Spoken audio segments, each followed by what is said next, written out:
Hello everyone, welcome to सेवा sorted and आज मैं 2026 का कछार डिस्ट्रिक्ट का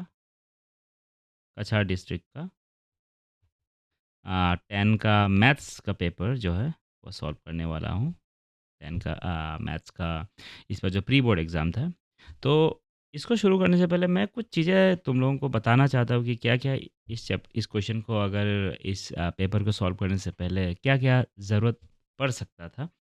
जैसे कि सबसे पहले तो सबको ना फ़ॉर्मूला याद कर लेना है, ठीक है? फ़ॉर्मूला याद करने से कुछ चीज़ें एकदम स्ट्रेट फॉरवर्ड क्वेश्चन पूछा जाता है। सेकेंडली जो है वो है मल्टीप्लिकेशन टेबल, है ना? मल्टीप्लिकेशन टेबल मैं कहता हूँ कि सबको याद कर लो, कहाँ तक याद कर लो वो डिपेंड करता है तुझ कितना आता है, लेकिन 20 तक याद कर लो, है ना? फिर उसके बाद आता है स्क्वायर टेबल, स्क्वायर टेबल याद कर लो, फिर स्क्वायर टेबल 1 से लेकर 30 तक याद कर लो, फिर उसके बाद क्यूब का टेबल जो है वो स्पेशली 1 से लेकर अम, 10 तक तो कम से कम याद कर लो। फिर उसके बाद बाकी डिस्ट्रिक्ट का, ये तो मैंने कछार डिस्ट्रिक्ट का सॉल्व किया, बाकी डिस्ट्रिक्ट का भी उठा के देख लो कि कौन-कौन सा कम से कम 10-15 डिस्ट्रिक्ट कर लेना। अभी क्या करना है, अभी सारा टाइम जो है, अभी 1 महीना भी नहीं बचा हुआ है। तो फिलहाल सारा टाइम जो है आई थिंक क्वेश्चंस को सॉल्व करने में, ना कि थ्योरीज़ पढ़ने में बिताना चाहिए। जितना क्वेश्चन सॉल्व करोगे उतना ही चीज़ें स्पीड बढ़ेगा, चीज़ें कॉन्सेप्ट्स क्लियर होंगे। कम से कम 12 आवर्स की स्टडी कर लो। एक टाइमिंग भी दे देता हूँ मैं, 6 से लेकर 10 तक सुबह का, फिर उसके बाद 12 से लेकर 4 तक, फिर उसके बाद फिर से लेकर 6 से लेकर 10 तक। ये 4-4 घंटे का 3 शेड्यूल बना लेना, 12 घंटा तो कम से कम अपने आप ही हो जाना है। इतना कर लोगे तो शायद मेरे ख्याल से बोर्ड्स में 80 प्लस तो आराम से आ जाएगा। 80 से 90 आ ही जाना चाहिए मेरे ख्याल से इतने में तो।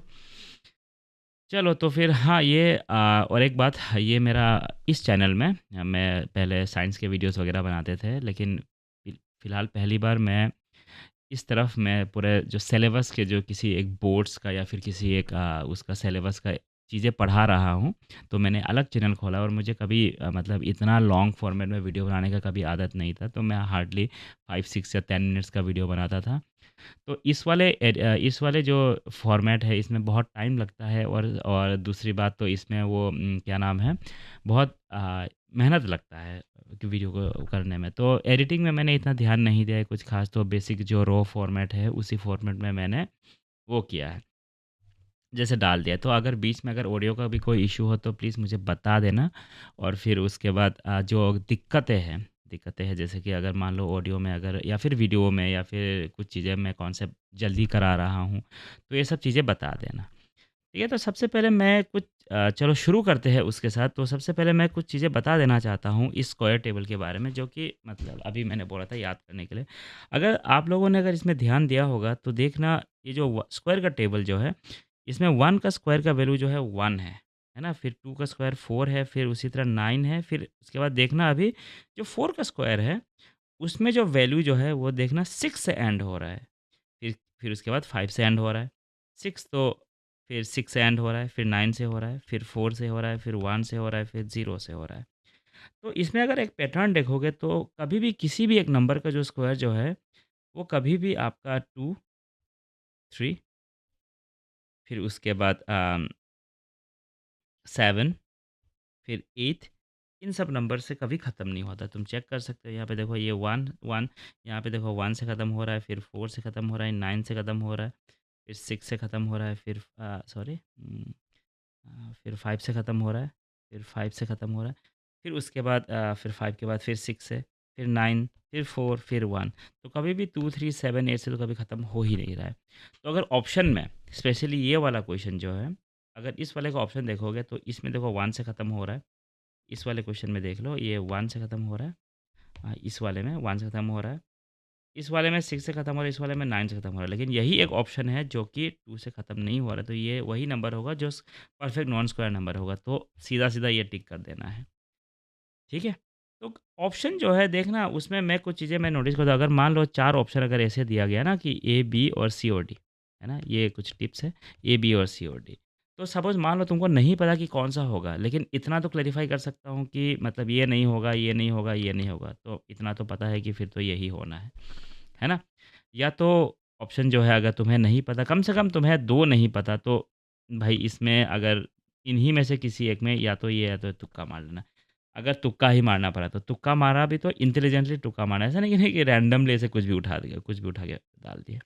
और सेकंडली किसी भी आंसर के यूनिकनेस पे ज़रूर ध्यान देना। जैसे मान लो ऑप्शन ए जो है इसमें मान लो हमारा मिज़ोरम है, सेकंड बी में मान लो आसाम है, और ऑप्शन सी में मान लो दिल्ली है, और ऑप्शन डी में मान लो अरुणाचल है। तो मान लो इस सवाल में अगर तुम फँस गए कि तुम्हें नहीं पता कि कौन-सा आंसर सही है, लेकिन तो ज़्यादातर इस बात का चांस है कि इस चारों ऑप्शन में जो यूनिक आंसर है, वही आंसर होगा। जैसे कि इस ऑप्शन में देखोगे, तो बाकी के ऑप्शंस देखो, जैसे बाकी के ऑप्शन जैसे ये देख लो, जैसे मिज़ोरम है, ये नॉर्थ ईस्ट का स्टेट है, असम भी नॉर्थ ईस्ट का स्टेट है, अरुणाचल भी नॉर्थ ईस्ट का स्टेट है, लेकिन दिल्ली ये नॉर्थ ईस्ट का स्टेट नहीं है। तो ज़्यादातर चांस है कि जो ऑप्शन नंबर सी जो है, जो यूनिक आंसर है, वो आपका आंसर होगा। ठीक है? चलो इसी के साथ अभी शुरू करते हैं हमारा क्वेश्चन नंबर 1 से, जो कि मैं ये सेगमेंट जो वीडियोज़ में जो डाल रहा हूँ, वो बस हमारा जो एमसीक्यूज़ वाला पार्ट है। मेरा नेक्स्ट वीडियो जो आएगा, वो उसमें मैं तुम्हारा जो सेक्शन बी और सी जो लंबे-लंबे आंसर्स है, उसका मैं डाल दूँगा। ठीक है? चलो तो फिर शुरू करते हैं। हेलो, चलो शुरू करते हैं तो फिर हमारा पहला क्वेश्चन। जो क्वेश्चन नंबर 1 जो है, ये तो बहुत ही ऑब्वियस है क्या आंसर होगा, जिसको अगर स्क्वायर टेबल याद है या फिर जिसका क्यूब का टेबल याद है। सो whoever knows the square and the cube tables will probably will be able to do this answer. So I suggest the students to remember the square table and the cube table. For square table at least 1 to 30, 1 to 30, and the cube table at least up to 1 to 10. Okay, this will help you to solve this question. And judging from the answer, I guess the answer which is not a square is 572, because 441 is 21 square, 576 is 24 square, and 729 is your 29 square.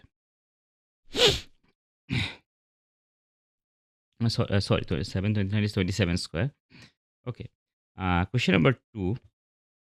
The value of fourth root of 81 to the power -2. सो ये जो question जो है, ये मतलब जब fourth root आता है, या फिर जब इस स्क्वायर रूट आता है, या फिर क्यूब रूट आता है, तो रूट जो है वो बेसिकली उसका ये मतलब है कि जो भी नंबर अंदर है 81 टू द पावर -2 है, उसका पावर है 1/4। अगर 3 रूट होगा तो फिर 1/3 होगा, स्क्वायर रूट होगा तो फिर 1/2 होगा, फिफ्थ रूट होगा तो 1/5 होगा। Now will apply the power rule. तो कहता है कि इफ़ -2 टू द पावर -4 है, 81 to the power -2 to the power -4 है, तो -2 और 1/4 के बीच में क्या हो जाएगा, प्रोडक्ट हो जाएगा, which will cancel each other and give you 81 to the power minus.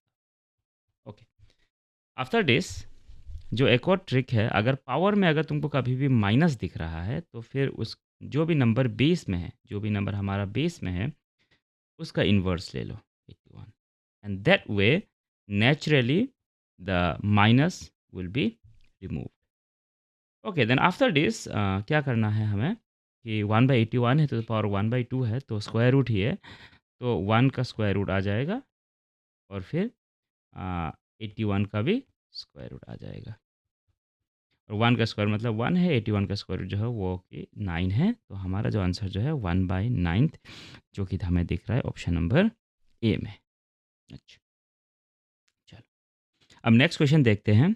The HCF of two numbers 65 and 104 is 13 if LCM of 65 and 104 is 40x। यानी कि किसी दो नंबर का जो LCM है वो 13 है, और उन्हीं दो नंबर का सॉरी HCF 13 है, और किसी उन्हीं दो नंबर का जो LCM जो है वो 40x है।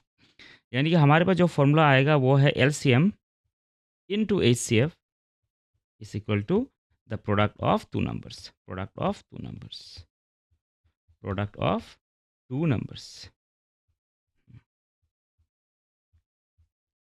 और एलसीएम क्या दिया हुआ है, 13 दिया हुआ है, और एचसीएफ क्या दिया हुआ है, 40x दिया हुआ है। और किन दो नंबर का एलसीएम है, एचसीएफ है 65 एंड 104 का, 65 इंटू 104। तो अब बहुत बच्चे यहाँ क्या गलती करता है कि वो लोग सीधा सीधा नंबर्स को मल्टीप्लाई कर लेता है, तो आई डोंट थिंक वो एक स्मार्ट ट्रिक है। बल्कि हमें करना क्या है कि देखो ये 40x है, 40x बेसिकली क्या है, 40 इंटू एक्स है। तो जो x का वैल्यू जो है, देखो यहाँ पे 2 नंबर है नीचे, यहाँ पे तुम्हारा सॉरी, ये 2 नंबर है, इसको नीचे लेके जाऊँगा तो 65 इंटू 104 डिवाइडेड बाय 13 इंटू 40 हो गया। तो 13 जो है वो 5 टाइम जाएगा। देखो यहाँ पे एक्चुअली मल्टीप्लिकेशन टेबल याद रखोगे तो बहुत आसान हो जाता है, कुछ चीज़ें कैलकुलेशन बहुत फास्ट हो जाता है। और यहाँ से 5 8 और 40, अब 8 जो है वो 13 टाइम जा रहा है 104 में, तो हमारा जो x का वैल्यू जो है वो आ जाएगा तुम्हारा 13, और हमारा यहाँ पे आंसर है सी। ओके, चलो अभी देखते हैं option number question number 4। Question number 4, अच्छा क्वेश्चन नंबर 4 क्या है, if the zeros of the polynomial are a minus b and a plus b, then the value of a is, अच्छा तो ए माइनस बी और ए प्लस बी का, अच्छा इस equation जो है x square minus 4x plus 1 है, ठीक है। तो यहाँ पे और जीरोस क्या है, यानी कि अल्फ़ा और बीटा क्या है, अल्फ़ा यहाँ पे ए माइनस बी है, और एक बीटा जो है वो है तुम्हारा ए प्लस बी, ठीक है। और यहाँ पे बोला गया है कि तो हमें ए का वैल्यू ढूंढना है, तो क्योंकि देखो अगर मैं अल्फ़ा प्लस बीटा करूँगा तो माइनस बी और प्लस बी अपने आप कैंसिल हो रहा है, यहाँ से दिख रहा है। तो ये इसी से हमें अल्फ़ा प्लस बीटा का वैल्यू अगर निकाल पाया तो आंसर आ जाएगा, क्योंकि माइनस बी और प्लस बी कैंसिल होने वाला है। तो हमें पता है कि अल्फ़ा प्लस बीटा यानी कि sum of the roots, sum of the roots क्या है, minus b by a, minus b यहाँ पे ये वाला बी नहीं है, ये वाला बी नहीं है, माइनस बी मतलब यहाँ पे ये जो कॉफिशेंट ऑफ एक्स का वो जो बी है, तो माइनस ऑफ बी, बी खुद का वैल्यू क्या है -4 है, और फिर ए का वैल्यू क्या है, जो कि यहाँ पे ए जो कोफिशिएंट ऑफ एक्स स्क्वायर होता है वो होता है 1। तो अल्फ़ा प्लस बीटा जो है वो हमारा हो गया 4। अगर अल्फ़ा प्लस बीटा अगर यहाँ पे देखें तो ए माइनस बी और है ए प्लस बी, और यहाँ से माइनस बी और प्लस बी कैंसिल हो रहा है, और यानी कि ट्वाइस ए जो है वो 4 है, और यानी कि अल्फ़ा जो है 4 डिवाइडेड बाई 2, यानी कि आंसर जो है वो 2 आने वाला है। यहाँ से सीधा-सीधा ऑप्शन दिख रहा है हमारा सी। चलो अभी देखते हैं क्वेश्चन नंबर 4। क्वेश्चन नंबर 4 में क्या लिखा हुआ है कि if the difference of the roots of x square minus b x plus c equal to 0 is 1, then what which one is correct. तो अल्फ़ा प्लस बीटा को इनका ज़ीरोस मान लेते हैं, अल्फ़ा कोमा बीटा को। तो यहाँ पे अल्फ़ा प्लस बीटा क्या होगा, अल्फ़ा प्लस बीटा होगा वो माइनस बी बाई ए, यहाँ पे minus b minus of minus b, क्योंकि बी खुद का वैल्यू 1 है, माइनस है, बी बाई ए 1 है। फिर वहाँ से अल्फ़ा प्लस बीटा जो है वो आएगा बी, और अल्फ़ा इंटू बीटा जो है वो आ रहा है तुम्हारा सी बाई ए, यानी कि सी बाई 1, यानी कि सी। और यहाँ पे बोला गया कि डिफरेंस ऑफ द रूट, यानी कि अल्फ़ा माइनस बीटा ना, अल्फ़ा माइनस बीटा वो क्या है, अल्फ़ा माइनस बीटा हमारा अल्फ़ा माइनस बीटा 1 है। तो यहाँ से एक फॉर्मूला अगर किसी को याद हो तो, कि अल्फ़ा माइनस बीटा या फिर ए माइनस बी का होल स्क्वायर जो है, ये एक्चुअली में ए प्लस बी का होल स्क्वायर है ना, इसके बाद -4ac के बराबर है, ठीक है। ये याद रखना, ये एक फॉर्मूला भी होता है इसका, कि a minus b whole square is equal to a plus b का होल स्क्वायर -4, क्योंकि यहाँ से जो sorry alpha alpha beta sorry not 4 alpha beta, क्योंकि यहाँ से -4 अल्फ़ा बीटा, यहाँ से +2 अल्फ़ा बीटा, वो +2 अल्फ़ा बीटा -4 अल्फ़ा बीटा बन के -2 अल्फ़ा बीटा होने वाला है अल्टीमेटली। तो यहाँ से एक काम करते हैं, हम हमारे पास ऑलरेडी अल्फ़ा प्लस बीटा का वैल्यू है, अल्फ़ा प्लस बीटा का वैल्यू ये रहा, अल्फ़ा माइनस बीटा का वैल्यू, और अल्फ़ा प्लस बीटा का वैल्यू भी ये रहा दोनों को, और अल्फ़ा इंटू बीटा का वैल्यू भी ये रहा।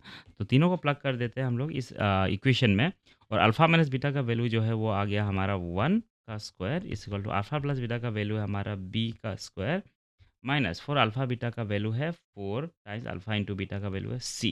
तो यहाँ से हमारा आ गया b square -4c, b one square equal to b square -4c। तो इक्वेशन को साथ में लिखते हैं तो क्या बनेगा कि यहाँ पे 0 हो गया, अगर मैं उसको उधर लेके जाता हूँ तो फिर बी स्क्वायर -4c -1, 1 स्क्वायर उधर गया तो -1। तो ये ऑप्शन कौन सा हमारा फिट कर रहा है, बी स्क्वायर -4c -1, तो शायद हमारा है ये option number A, question number 5 का। अच्छा अच्छा, मैं क्वेश्चन नंबर 5 कर रहा था, अच्छा अच्छा, सॉरी सर, क्वेश्चन नंबर 5। अच्छा, चलो अभी देखते हैं हमारा क्वेश्चन नंबर 6। अच्छा, ये तो बड़ा आसान क्वेश्चन है कि if the pair of the equation यानी कि x equal to a equal to and y equal to b कहाँ इंटरसेक्ट करता है, where they intersects. So if you know, then I think the equation of x equal to b is just a line which is parallel to y-axis.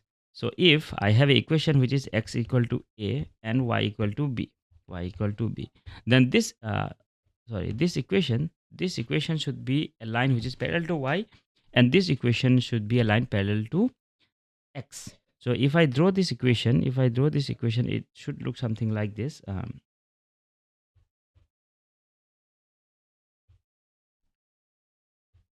Mm, okay, so here and here. Okay, so x equal to a should be a line which is parallel to y-axis. So this is the y-axis. This is the this is the y-axis, and this is the x-axis. So if I draw x equal to a, this should be a line which is parallel to y-axis, and y equal to b should be a line which is parallel to x-axis.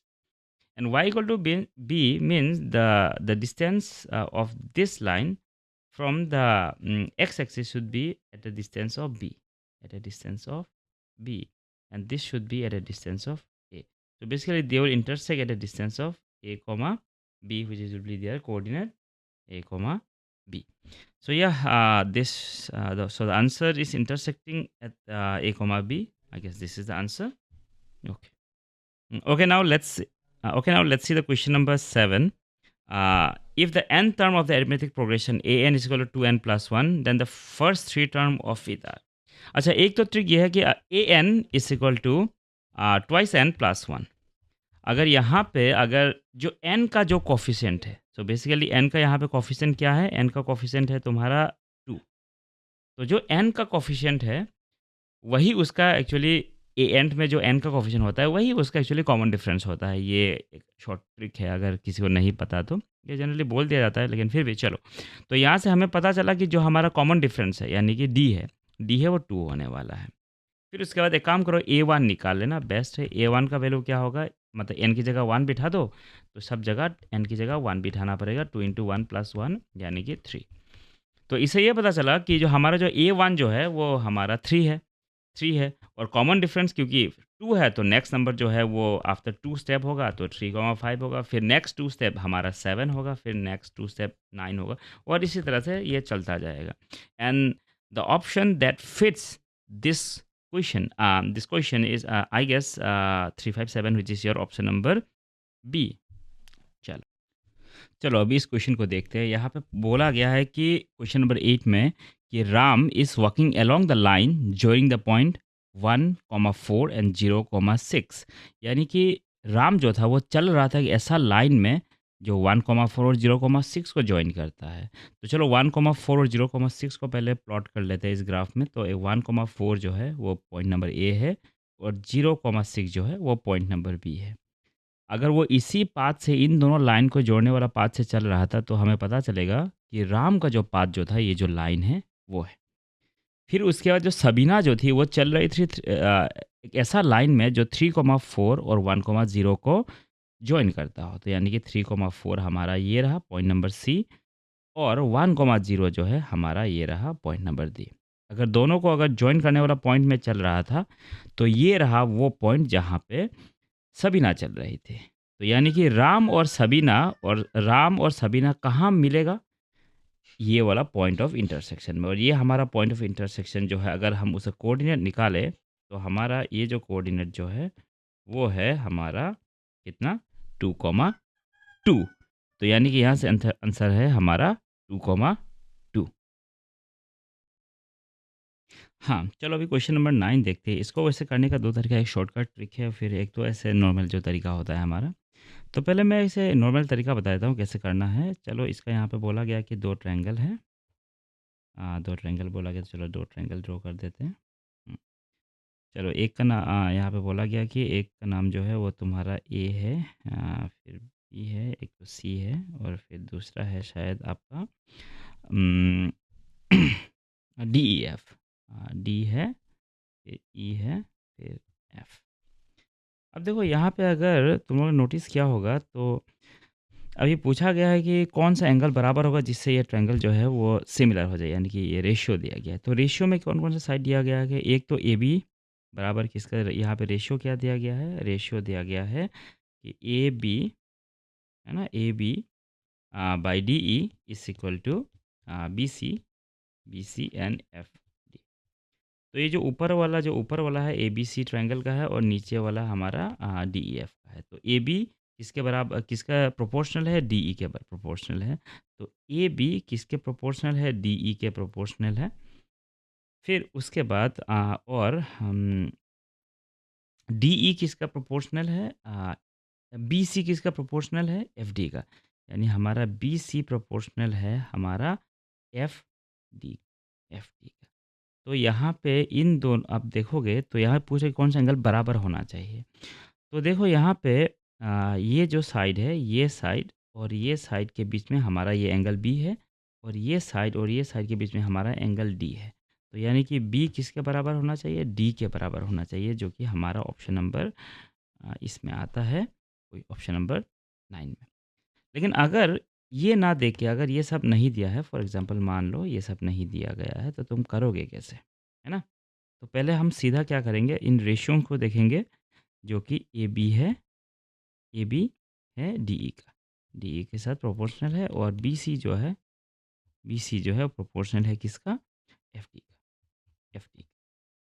तो अभी देखो यहाँ पे अगर AB और BC में कौन सा एंगल कॉमन दिख रहा है, जो कि हमारा यहाँ पे भी आ रहा है, BB कॉमन दिख रहा है। और फिर उसके बाद और कौन सा प्रोपोर्शनल है DE और FD के बीच में, शायद हमारा ये जो एंगल D है दोनों में दिख रहा है कॉमन। तो यही एंगल एक्चुअली बराबर होना चाहिए। तो यानी कि angle B equal to angle D बराबर हो, जो कि बहुत ही ज़्यादा आई थिंक शॉर्टकट था। चलो अभी क्वेश्चन नंबर 10 करते हैं। क्वेश्चन नंबर 10 करते हैं। क्वेश्चन नंबर 10 के क्या बोला गया है देखो।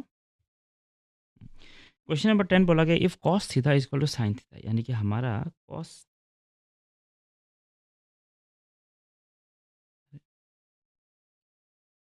अभी चलो शुरू करते हैं हमारा क्वेश्चन नंबर 10। क्वेश्चन नंबर 10 क्या बोला है कि कॉस थीटा, हमारा कॉस 9 थीटा ये बराबर है तुम्हारा किसका? साइन थीटा के साथ। और इसमें हमें लगाना है कॉम्प्लीमेंट्री एंगल्स, यानी कि कॉस थीटा जो है, अगर मैं साइन थीटा को अगर मैं कॉस थीटा के बराबर करना चाहता हूँ, तो साइन थीटा को मैं लिख सकता हूँ कॉस ऑफ 90 माइनस थीटा। अब देखो दोनों तरफ कॉस है, तो फिर एंगल के एंगल्स जो है वो कंपेरेबल है, अंदर के एंगल्स, यानी कि 9 theta is equal to 90 minus theta. थोड़ा सा अगर ये थीटा इधर आ जाएगा तो फिर हमारा 10 थीटा 9 थीटा माइनस थीटा हो जाएगा plus theta, 9 theta plus 10 theta क्या हो जाएगा? 10 का थीटा, 10 थीटा हो जाएगा 90। और यहाँ से हमें मिलेगा थीटा जो का वैल्यू जो है 9। और यहाँ पे बोला गया है tan 5 ऑफ थीटा क्या है? tan 5 ऑफ थीटा क्या है? तो यानी कि tan 5 इंटू 9 45, यानी कि tan 45 का वैल्यू, 45 डिग्री का वैल्यू पूछा गया है, यानी 1, यानी कि हमारा ऑप्शन जो है वो है 1।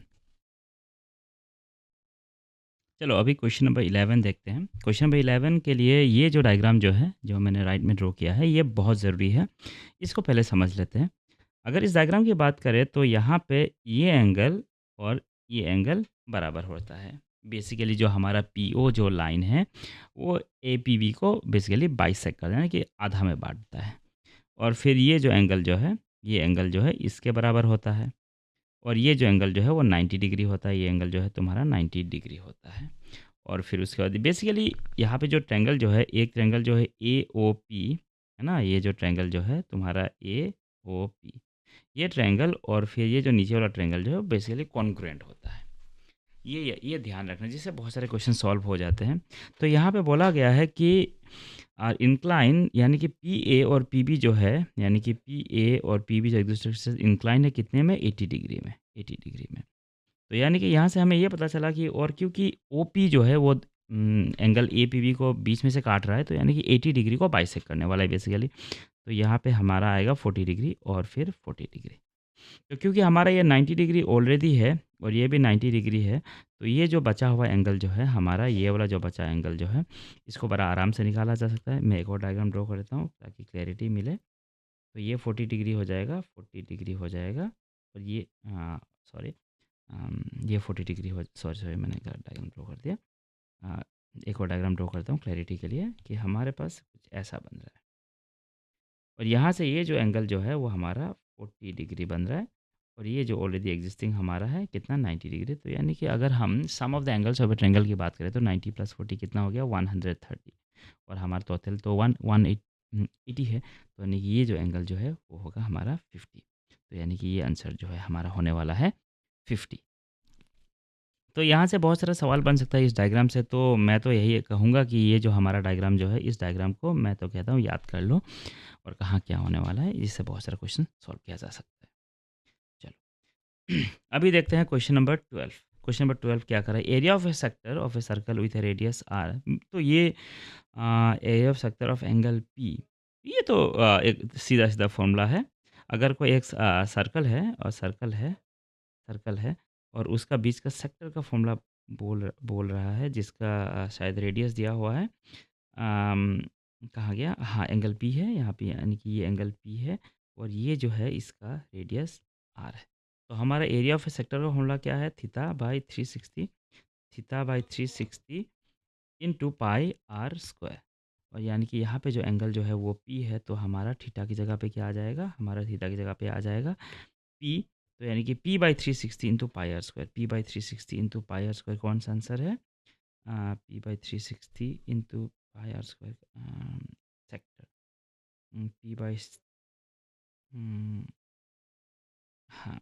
अच्छा, यहाँ पे थोड़ा सा घुमाया गया है ऑप्शंस को, देखिएगा। तो यहाँ पे अगर मैं देखूँ तो यहाँ पे जो एक ऑप्शन है p by 720 into 2 pi r square. तो देखोगे कि यहाँ पे 2 और ये 720 एक दूसरे को कैंसिल कर रहा है, यानी कि 360 टाइम। तो p by 360 by 2 pi r square आएगा, यानी कि ये जो ऑप्शन जो है ये बड़ा चालाकी से उन्होंने घुमा के दिया है। तो यही हमारा आंसर होना चाहिए। चलो अभी देखते हैं यहाँ पे क्या बोला गया है कि question number 13, the ratio of the radius of height of cone and cylinder are 2:3 and 4:5, then find the ratio of the volume. चलो मान लेते हैं कौन का जो हाइट है हमारा H1 है और रेडियस जो है R1 है और सिलेंडर का H2 है हाइट और रेडियस है R2। तो हमारे पास जो फॉर्मूला है तो एक काम करते हैं, यहाँ पे क्या बोला गया है कि क्वेश्चन देख लेते हैं। हाँ, बोला गया है कि radius ratio of the radius यानी कि R1, यानी बोला गया है कि R1:R2 जो है वो दिया गया है 2:3। ठीक है। जब ऐसे दे दिया जाता है तो मैं यहाँ से ये लिख सकता हूँ कि जो R1 जो है वो मैं 2x लिख सकता हूँ, 2x लिख सकता हूँ और R2 जो है वो मैं लिख सकता हूँ 3x। फिर उसके बाद हाइट का शायद रेडियस रेशियो दिया हुआ है, तो H1:H2 जो है वहाँ पे यहाँ पे दिया गया है कितना 4:5, 4:5, 4:5। तो मैं यहाँ से ये लिख सकता हूँ कि H1 जो है वो मैं 4y लिख देता हूँ, क्योंकि ऑलरेडी मैंने x लेके रखा है तो इस बार y लेता हूँ। फिर मेरा H2 जो है वो H2 जो है मैं ले लेता हूँ 5y। तो यहाँ पे बोला गया है कि उन दोनों का वॉल्यूम का रेशियो बोलना है। तो volume volume of cone by volume of cylinder, इनका रेशियो पूछा गया है। तो हमारे पास वॉल्यूम ऑफ कोन क्या है, 1/3 पाई आर स्क्वायर, यानी कि कोन का रेडियस कितना था R1 का स्क्वायर इंटू एच था हमारा H1। फिर उसके बाद हमारा वॉल्यूम ऑफ सिलेंडर क्या है, one third sorry sorry not 1/3 sorry pi R2 square into H2। चलो इसको थोड़ा सिंप्लीफाई करते हैं। हमारे पास ऑलरेडी इसका थोड़ा बहुत वैल्यू है, जैसे R1 का वैल्यू जो है यहाँ पे पाई और पाई कैंसिल हो जाएगा, तो वन थर्ड हमारे पास जो R1 है उसका वैल्यू है 2x का होल स्क्वायर और H1 का वैल्यू जो है वो हमारे पास है 4y। फिर हमारे पास R2 का वैल्यू जो है वो 3x है, यानी कि R2 का स्क्वायर है यानी कि 3x का स्क्वायर है, और फिर हमारा h जो है वो है 5। चलो इसको सिंप्लीफाई करते हैं, इसको सिंप्लीफाई करते ही हो जाएगा 1/3 1/3 4 का एक्स स्क्वायर और फिर 4y, तो यहाँ पे है 3 का, सॉरी 9 का 9 का एक्स स्क्वायर, 9 का एक्स स्क्वायर और 5y। यहाँ से हमारा एक्स स्क्वायर कैंसिल होता है, और यहाँ से आता है 16 4 4 16 16/3, और यहाँ पे है 45 9 5 45। तो यहाँ से मिल के आता है आपका 16 बाय, क्योंकि 3 नीचे जाएगा तो 100 एंड इसमें कोई कैंसिलिंग फैक्टर्स है 135 आ जाएगा। हाँ, तो इसमें तो और कैंसिल नहीं हो रहा है, तो हमारा यहाँ पे ऑप्शन कौन सा दिख रहा है? ऑप्शन नंबर ए, जो कि है 16/135। इसको दोबारा से देख लो एक बार, ऐसे करके मैं थोड़ा छोटा कर देता हूँ। चाहो तो इसको थोड़ा शॉर्ट करते हो, बस मैंने इसको समझाते हुए ऐसा किया है, लेकिन तुम अपना लॉजिक लगा के इसको थोड़ा छोटा कर सकते हो, जिसे कुछ चीज़ें लिखने का ज़रूरत नहीं है, जैसे कि ये सब तुम अवॉइड कर सकते थे, ये सब लिखना है ना, सीधा यहाँ पे इस चीज़ों को कंक्लूड करके सीधा इसको यहाँ पे प्लग इन कर सकते थे, जो कि हमारा शॉर्ट आंसर होगा, आंसर थोड़ा शॉर्ट हो जाएगा। यहाँ पे हमारा ऑप्शन जो है वो ऑप्शन नंबर ए है, 16/135। चलो अभी हम क्वेश्चन नंबर वो देखते हैं, 14 देखते हैं। चलो अभी देखते हैं हमारा क्वेश्चन नंबर 14। क्वेश्चन नंबर 14 ये क्या कह रहा है? Question number 14, the mean and median of data are respect 2022 for the value of mode. तो मतलब ये जो फॉर्मूला जो है ना, बहुत लोगों को, ये मुझे भी बहुत कन्फ्यूजन करता था कि मतलब क्या रिलेशन था, ये बार बार 3 2 1 कभी कुछ हो जाता था। तो मैंने याद कर लिया कि मुझे पता होता है कि 3 इज़ इक्वल टू 2 + 1, है ना? इतना तो सबको याद होगा। और 3, और मुझे एक चीज़ याद रखना है कि दाव, DAO। अब दाव क्या है? जैसे वो नाइफ होता है दाव, हाँ, दाव। तो उसके आगे सब लगा दो M, तो MA, MD, MA, MO, यानी कि MD मतलब हो गया median, median, median 3 median is equal to twice mean, MEAN, mean plus 1 mode, यानी कि मोड। हाँ, मैं ऐसे याद कर लेता हूँ इस फॉर्मूला को, तुम जैसे कन्फ्यूजन लगे वैसे याद कर लेना, मैंने ऐसे याद किया हुआ है। तो यहाँ पे हमें क्या दिया गया है? हमें दिया गया है कि मीन एंड मीडियन दे दिया गया है हमारे पास। मीन दिया गया है कितना? मीन दिया गया है 20, और फिर हमें दिया गया है मीडियन कितना? 22। तो यानी कि 3 × 22 is equal to 2 × 20 plus mode. तो यहाँ पे 3 × 22 कितना हो गया? 66 हो गया। 2 × 22 कितना हो गया? 40 हो गया, प्लस मोड हो गया।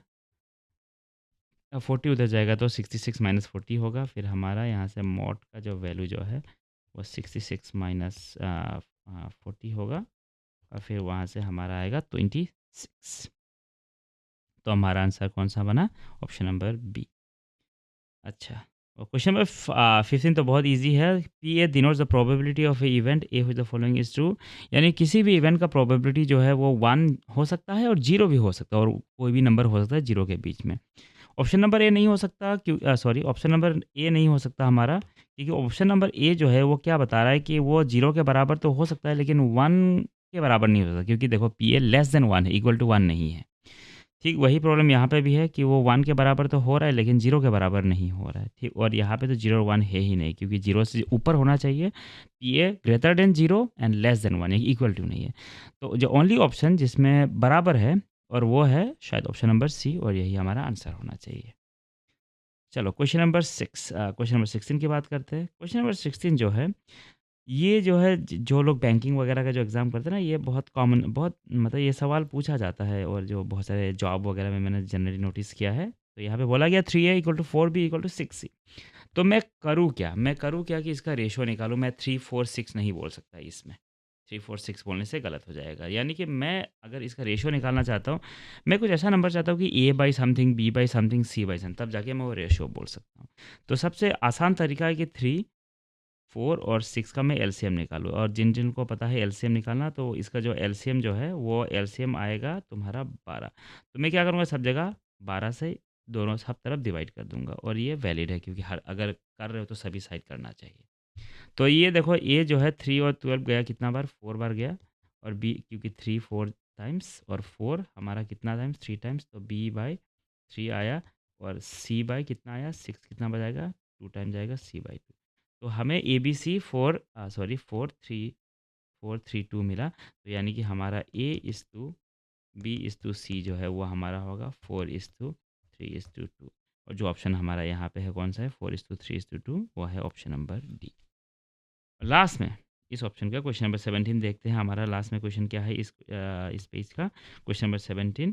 तो यहाँ पे दिया गया है कि 3, ये इतना क्लियर नहीं है लेकिन मैंने इसको चेक किया था, 3 टू द पावर x है, फिर टू द पावर 6 है, और ये बराबर किसका है, 3 टू द पावर 8 है, टू द पावर 3 है। तो इसमें बस कुछ नहीं करना है, तुम्हारा यहाँ पे पावर का रूल लगाना है कि जब पावर के ऊपर और एक पावर लग जाए तो सीधा क्या हो जाता है, इनटू हो जाता है। तो x इंटू 6 हो गया, और ये हो गया तुम्हारा 8:3, जिससे हमारा आया 3 6x, 6 इंटू एक्स माने कि 6x, और 3 3 है 24। क्योंकि अभी बेसिस बराबर है तो मैं ऊपर पावर को कंपेयर कर सकता हूँ, 6x बराबर हो जाएगा 24 का, जिससे ये 6 24 नीचे जाएगा 6 का, तो 6 4 और 24। ठीक है। तो यहाँ बहुत बच्चों को ऐसा लग सकता है कि मैं इतना डिटेल्स में डिवाइड हो रहा है, ये हो रहा है, बता रहा हूँ, क्यों मैंने जनरली देखा कि बहुत बच्चों को इसमें भी प्रॉब्लम होता है कि मैंने ऐसे दिखा दिया कि मतलब ये कैसे यहाँ से ये दारी दिखा दिया x=4, फिर वो लोग क्या होता है, फंस जाता है, वो लोग पता नहीं सर क्या हुआ है। तो मैं इसे दिखाता हूँ, ये 6 नीचे गया क्योंकि यहाँ पे 6x मल्टीप्लाई था जो कि नीचे जाके हमारा डिवाइड हो गया, तो 24 डिवाइड बाई 6 4 हो गया।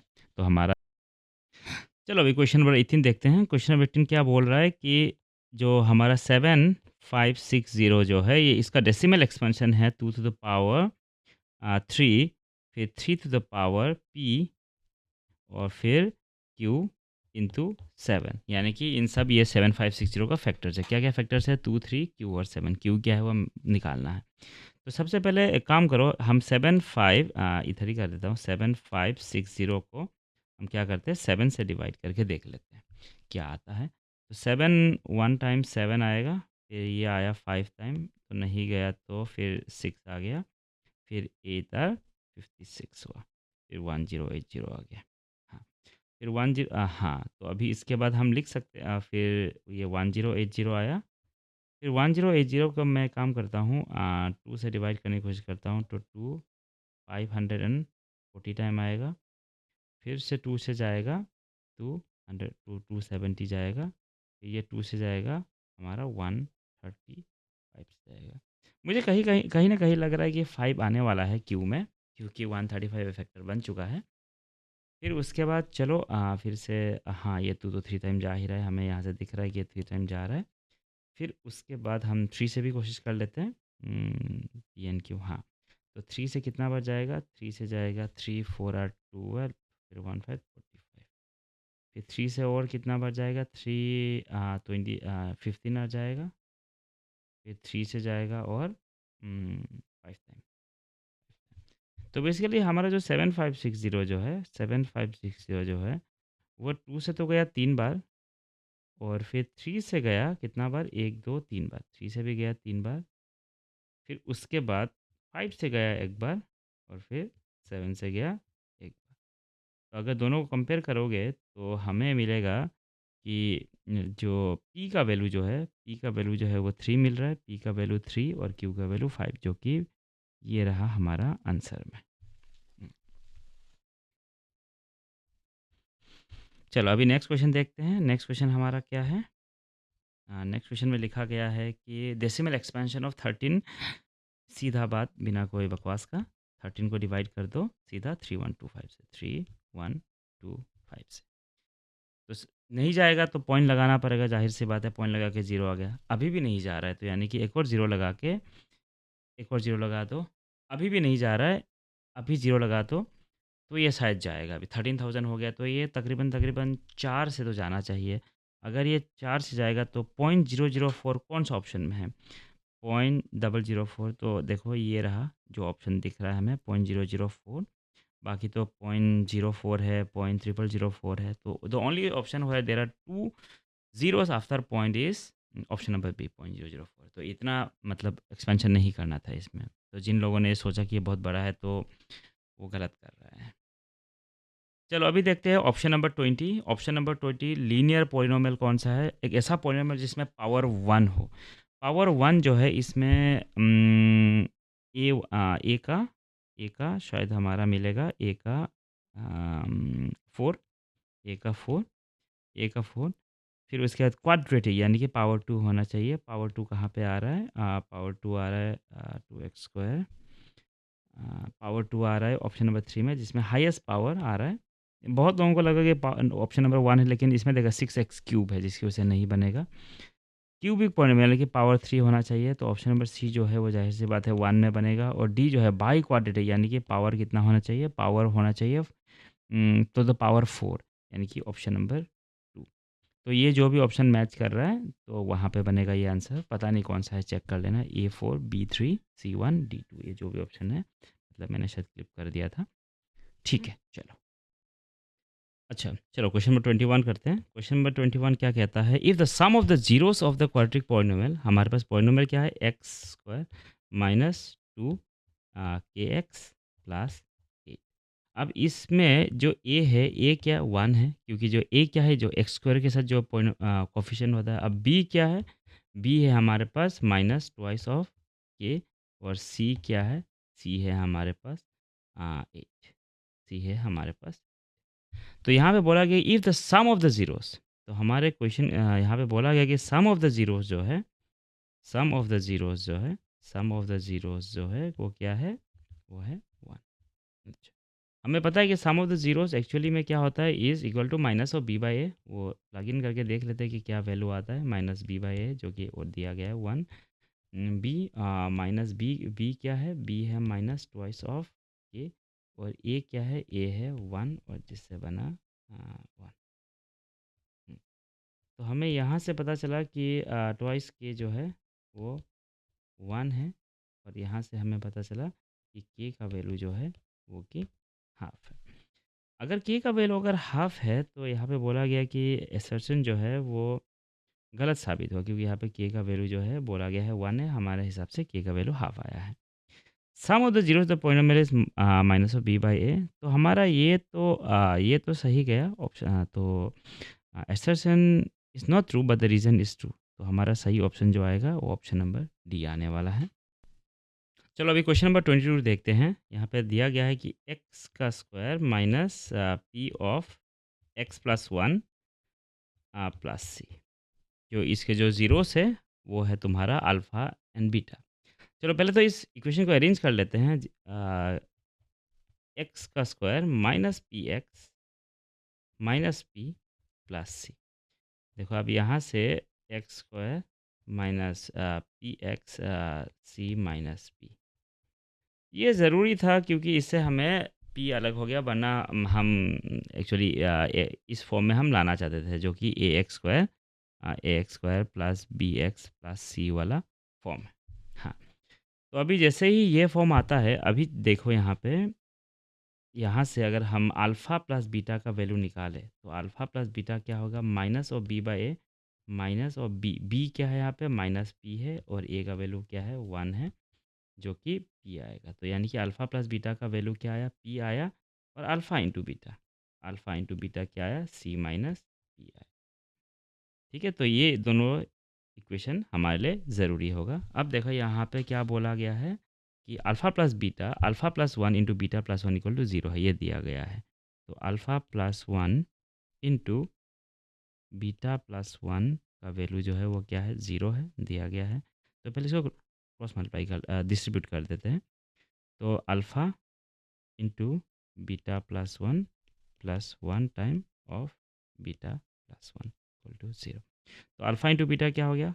Alpha beta plus alpha plus beta plus 1 equal to 0। Alpha into beta का वैल्यू क्या है? सी माइनस पी है, सी माइनस पी है। अल्फ़ा प्लस बीटा का वैल्यू क्या है? पी है प्लस 1 है इक्वल टू 0। तो c minus p plus p cancel हो गया, तो c plus one equal to zero आ गया, c equal to minus one. तो यहाँ पे जो करेक्ट ऑप्शन है वो -1 है। हाँ, चलो क्वेश्चन नंबर 23 करते हैं। The graph of the polynomial is shown in the figure, then the number of its zeros are. तो जब भी ऐसा क्वेश्चन दिया जाए तो इसमें कुछ नहीं देखना है, बस हमें ये देखना है कि एक ग्राफ को, इस ग्राफ में वो इसलिए लाइन जो है वो एक्स एक्सिस को कितना बार कट कर रहा है। तो देखो एक बार तो एक्स एक्सिस को यहाँ काटा, फिर यहाँ काटा, फिर जाके वहाँ काटा। इट डज़न्ट मैटर ओके कि मतलब वाई एक्सिस को कितना बार काटेगा, बस एक्स एक्सिस को ही देखना होता है। तो हमारा यहाँ पे एक पॉइंट यहाँ पे हुआ, एक पॉइंट यहाँ पे हुआ, एक पॉइंट यहाँ पे हुआ। तो हमारे पास 3 पॉइंट है, ये और ये। इसीलिए जो इसका सॉल्यूशन जो है वो 3 होगा। क्वेश्चन नंबर 24 देखते हैं। Consider the following quadric consider the following statement, sorry. Every quadric has at least one real root. Every quadric has almost, ये ऑलमोस्ट नहीं एटमोस्ट होगा, एटमोस्ट 2 रूट्स। अच्छा, देखो यहाँ पे रियल वेल का कुछ बातें नहीं किया गया है, तो every quadric at least one real root, ना ना ना, ये गलत है, क्योंकि हो सकता है कि दोनों ही रूट रियल ना हो। रूट्स आएंगे हमेशा, क्वाड्रेटिक इक्वेशन है ना, क्वाड्रेटिक इक्वेशन है, यानी कि इसका पावर कितना है, पावर कितना है, इसका पावर तो है 2, ठीक है, पावर 2 है, यानी कि 2 है, तो इसका रूट्स जो आएगा वो तो 2 आएगा। यानी कि हो सकता है कि अलग अलग हो, यानी कि सेम रूट्स हो, डजंट मैटर, लेकिन रूट्स आएगा 2। लेकिन वो हो सकता है कि रियल हो सकता है कि नॉट रियल हो, है ना। Every quadratic has at most 2 roots, हाँ। तो ऑप्शन नंबर बी जो है वो करेक्ट है, ये सही बोला गया कि हाँ एटमोस्ट है, एटमोस्ट 2 रूट्स, हाँ 2 रूट तो होगा ही होगा। अब देखो 2 रूट है, कभी कभी हो सकता है कि मतलब ऐसे x-2 इंटू x-2 वाला सिचुएशन आ गया, है ना। तो यहाँ पे है तो 2 रूट, लेकिन दोनों ही क्या है, सेम रूट है, तो इसीलिए इसमें बोलते हैं 1 रूट, है ना। कभी कभी बोलते हैं ना, लेकिन ये है तो 2 रूट ही, लेकिन अलग अलग रूट है। तो क्वाड्रिक होगा तो 2 रूट तो होगा ही। अब चाहे दोनों सेम रूट हो, या तो एक रियल रूट हो, एक रियल होने से दूसरा अनरियल नहीं होता, सॉरी। तो अगर एक रियल होगा तो दूसरा भी रियल होगा ही होगा, हाँ। हो सकता है कि दोनों ही रियल रूट हो, या फिर हो सकता है कि दोनों ही मतलब रियल ना हो, या फिर एक हो सकता है कि सेम हो, लेकिन होगा रूट 2 ज़रूर, है ना। तो हैज़ एटलीस्ट बोल दिया, कम से कम 1 रियल रूट तो ऐसा नहीं हो सकता ना, है ना। तो होगा तो दोनों ही होगा। ये बाकी क्लास 11 में जाकर पता चलेगा कि अगर रूट जो है ना, क्वाड्रेटिक इक्वेशन का अगर रूट्स की बात किया जाए, है ना, ऐसे देख लो, तो वो हो सकता है कि दोनों का दोनों ही रियल हो, और दोनों का दोनों नॉन रियल हो, जो कि हम पढ़ेंगे इमेजिनरी बोल के आज, है ना। फिर रियल में हो सकता है कि दोनों सेम हो, और दोनों ही नॉट सेम हो, it's not same to each other, है ना। अब नॉन रियल में भी वही 2 केस आएगा कि दोनों ही सेम है, दोनों ही नॉन सेम है, लेकिन ऐसा नहीं होता कि एक रियल है फिर एक नॉन रियल है, ना ना, वो नहीं हो सकता, है ना। हम्म, चलो, the roots of quadric this, अरे ये तो बहुत इजी है ना, ये तो बस सॉल्व करना है। क्या है तुम्हारा, एक्स का square plus 7x, 7x plus 10 equal to 0, है ना। तो यहाँ पे यहाँ पे 1 है, तो 1 इंटू 10 क्या है, 10 है। तो 10 को इस तरह से स्प्लिट करो कि वो 7 आ जाए, तो शायद 10 को मतलब 10 को इस तरह से स्प्लिट करो कि 7 आ जाए। तो यानी कि शायद 5 और 2 करने से, है ना, 5 इंटू 2 10 होता है, और 5 प्लस 2 7 होता है। तो वही होगा फिर, एक्स स्क्वायर प्लस 7 की जगह पे क्या लिखना है, 5 प्लस 2 लिख देना है, फिर एक्स प्लस 10 होता है। फिर क्या हो जाएगा, फिर एक्स स्क्वायर प्लस 5x हो जाएगा, फिर 2x हो जाएगा, फिर 10 आ जाएगा, यानी कि ये x अंदर जाएगा, सॉरी, यानी कि ये जो है, सॉरी, ये x अंदर चला गया, फिर यहाँ पे भी अंदर चला गया। फिर यहाँ से x into x plus 5 common ले लिया, फिर 2 का भी कॉमन ले लिया, x प्लस 5 कॉमन ले लिया, इक्वल टू 0। यहाँ पे इक्वल टू 0 लिखना भूल गया मैं, हाँ।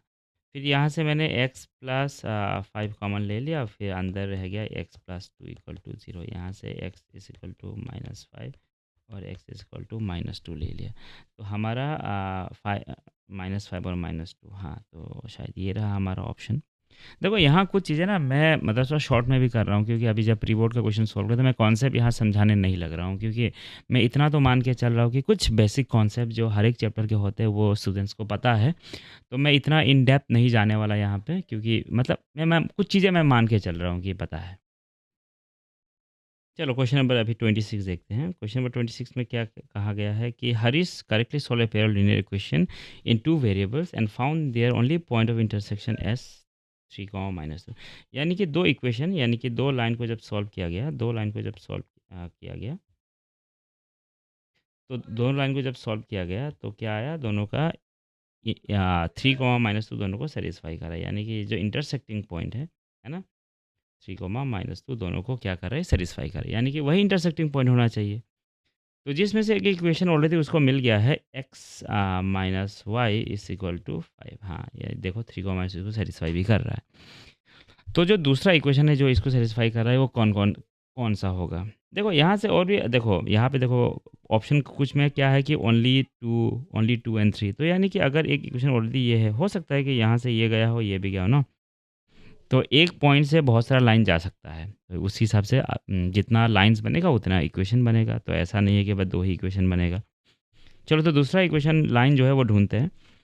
एक इक्वेशन उसने दिया है 3x minus 3y equal to 15, ये दिया गया है। तो हम देखते हैं कि क्या 3 - 2 को सेटिस्फाई कर रहा है कि नहीं। तो देखते हैं जब x हमारा, जब यहाँ पे x और y का वैल्यू देख लेते हैं, तो जब हमारा x 3 है तो हम देखते हैं कि y -2 आ रहा है कि नहीं, यानी कि y -2 आ रहा है कि नहीं, क्योंकि 3 - 2 को सेटिस्फाई करना चाहिए। तो यहाँ पे देखते हैं, x को 3 डालते हैं, यहाँ पे 3 × 3 हो गया है कि नहीं, 3 × 3 हो गया, minus thrice y equal to 15 हो गया। तो माइनस थ्राइस वाई जो हो गया 15 - 9 हो गया, 15 - 9 और माइनस थ्राइस वाई जो है वो आ गया -6, और ये कैंसिल हो गया, तो वाई जो है हमारा 2 आया।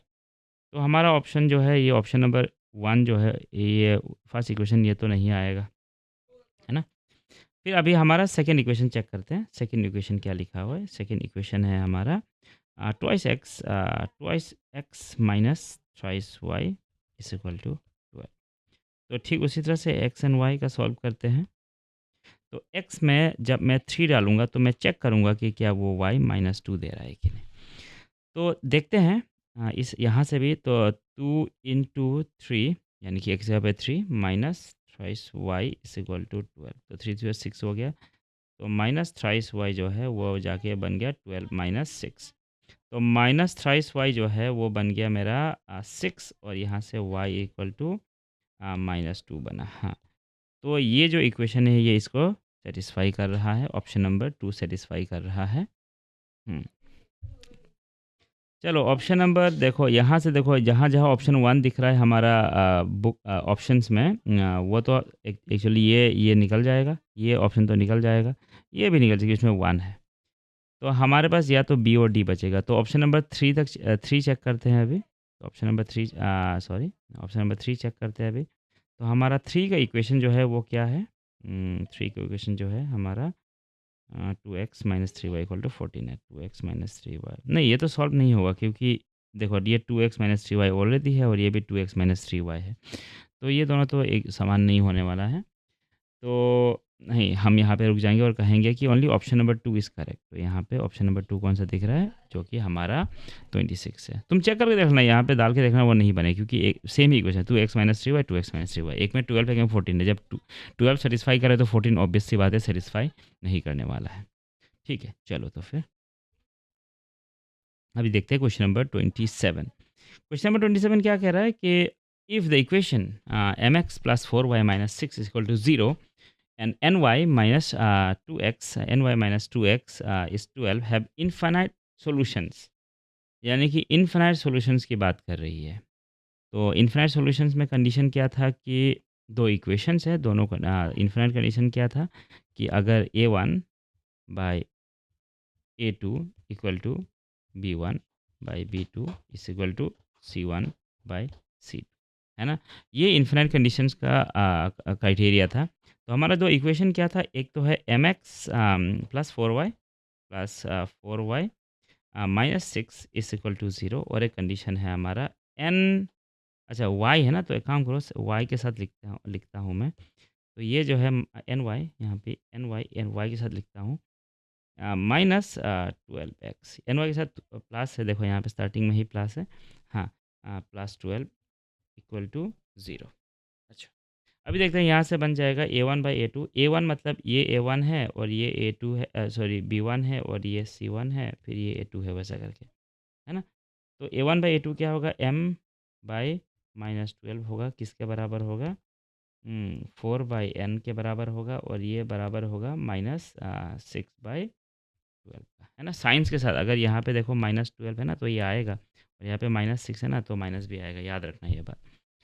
तो चलो एक काम करते हैं, इसको थोड़ा सिंप्लीफाई कर देते हैं। m/-12 आ जाएगा यहाँ पे, इज इक्वल टू 4/n होगा, 4/n होगा, और ये जो है माइनस हाफ होगा, माइनस हाफ होगा। चलो अभी m/12, m/-12 is equal to minus half कह सकता हूँ मैं, क्योंकि ये और ये भी तो बराबर है ना एक दूसरे का।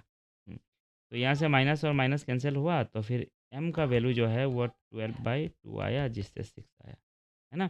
फिर से 4/n, फिर से अभी मैं क्या करता हूँ, इन दोनों को मैं कंपेयर करता हूँ। इन दोनों को कंपेयर करते ही मुझे मिलेगा 4/n is equal to minus half. दोनों को क्रॉस मल्टीप्लाई कर दिया तो n इंटू 1 n हो गया, और फिर 4 2 8 हो गया, तो यहाँ पे माइनस भी था, तो n का वैल्यू जो है वो मिल गया -8। m का वैल्यू जो है वो मिला मुझे 6। तो यहाँ से जो भी ऑप्शन है वो देख लेते हैं। तो m1 n-3, if the question infinitely many solutions m1 n equal to -3, a1/a2 b1/b2 c1/c2। हाँ, ये तो सही है, रीज़न सही है, रीज़न सही है, ऑप्शन सही नहीं है, तो शायद हमारा ऑप्शन नंबर जहाँ पे सी जो है ना, ए जो है वो फॉल्स है, फॉल्स है, असर्शन फॉल्स है, और रीज़न जो है वो हमारा ट्रू है। ये जहाँ भी दिखेगा ये मार्क कर देना। चलो ठीक है। चलो क्वेश्चन नंबर 28 देखते हैं अभी। क्वेश्चन नंबर 28 क्या कहता है कि which of the following graph is true. अगर ग्राफ का कॉन्सेप्ट अगर किसी को पता है, तो अगर तुम इस ग्राफ को ध्यान से देखोगे, तो ये ग्राफ जो है वो हमारा 2 पॉइंट को क्रॉस कर रहा है। एक तो पॉइंट है 2,0 और उधर क्रॉस कर रहा है 0,2, है ना।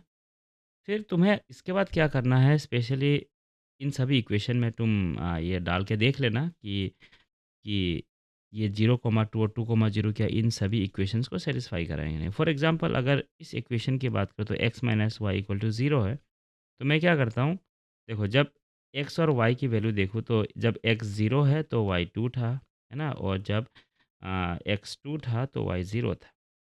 तो मैं अगर इस वाले सेट ऑफ इक्वेशन को यहाँ डालूँ और मैं बोलूँ कि जब x 0 था तो क्या मेरा y 2 है, मैं चेक करके देखता हूँ, तो मेरा y था 0 ना, तो ये सेटिस्फाई नहीं कर रहा है, तो ये आंसर नहीं है। लेकिन इसके अलावा अगर ये तो बहुत लंबा चौड़ा प्रोसेस हो जाएगा, मैं तुम्हें एक और टेक्निक बताता हूँ जिससे ये आसानी से सॉल्व किया जा सकता है। अगर मान लो अगर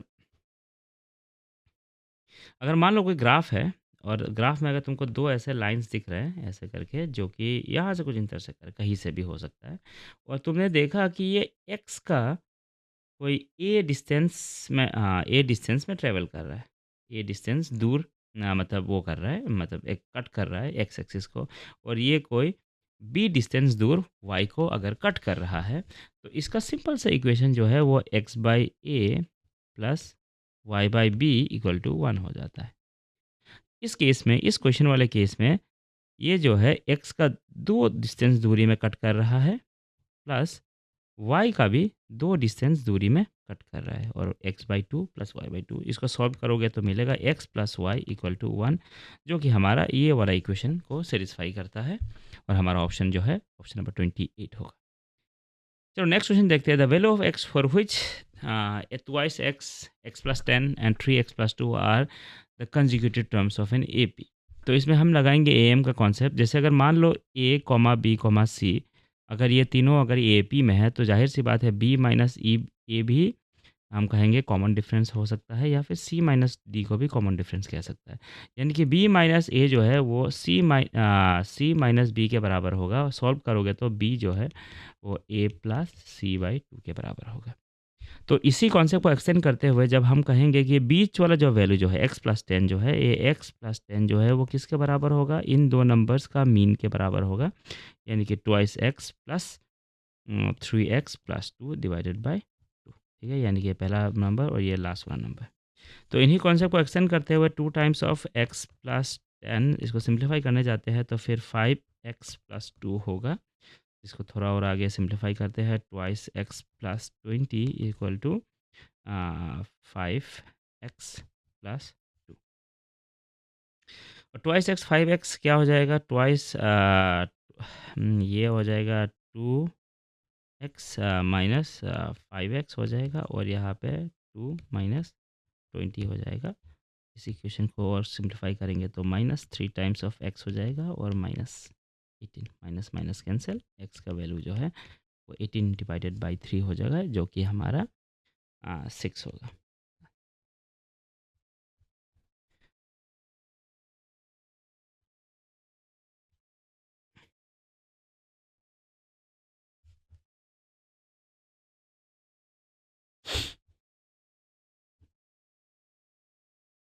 जो कि हमारा 6 होगा। सवाल में क्या बोला? तो यहाँ पे वैल्यू ऑफ x पूछा गया है, तो सीधी सी बात आंसर जो है हमारा 6। क्वेश्चन नंबर 30 की बात किया जाए तो इसमें लग रहा है कि हमें शायद कुछ ये सब फॉर्मूला लगाना पड़ेगा, लेकिन ये जब ऐसा है नहीं, ये इस कॉन्सेप्ट का है ही नहीं। ये है हमारा एपी का कॉन्सेप्ट, जो कि पूछा गया है कि अगर इफ़ एक 200 मीटर का एक रेस है, उसको अगर मुझे जीतना है और मैं हर दिन दौड़ रहा हूँ उसके लिए, और पहला दिन जब मैंने दौड़ा, when I ran for the first time, I could complete this entire 200 metre race in 51 second, but gradually I improve, मैंने इम्प्रूवमेंट किया, और फिर the next day when I ran, I just to 2 second less, that means I should have run this race in 49 seconds, and the next day again in 47. So I'm thinking I'm improving every day by 2 seconds, and eventually जब मैं दौड़ता गया and I could complete this race in 31 second, वही मेरा गोल है कि 200 metre को I have to run in 31 seconds।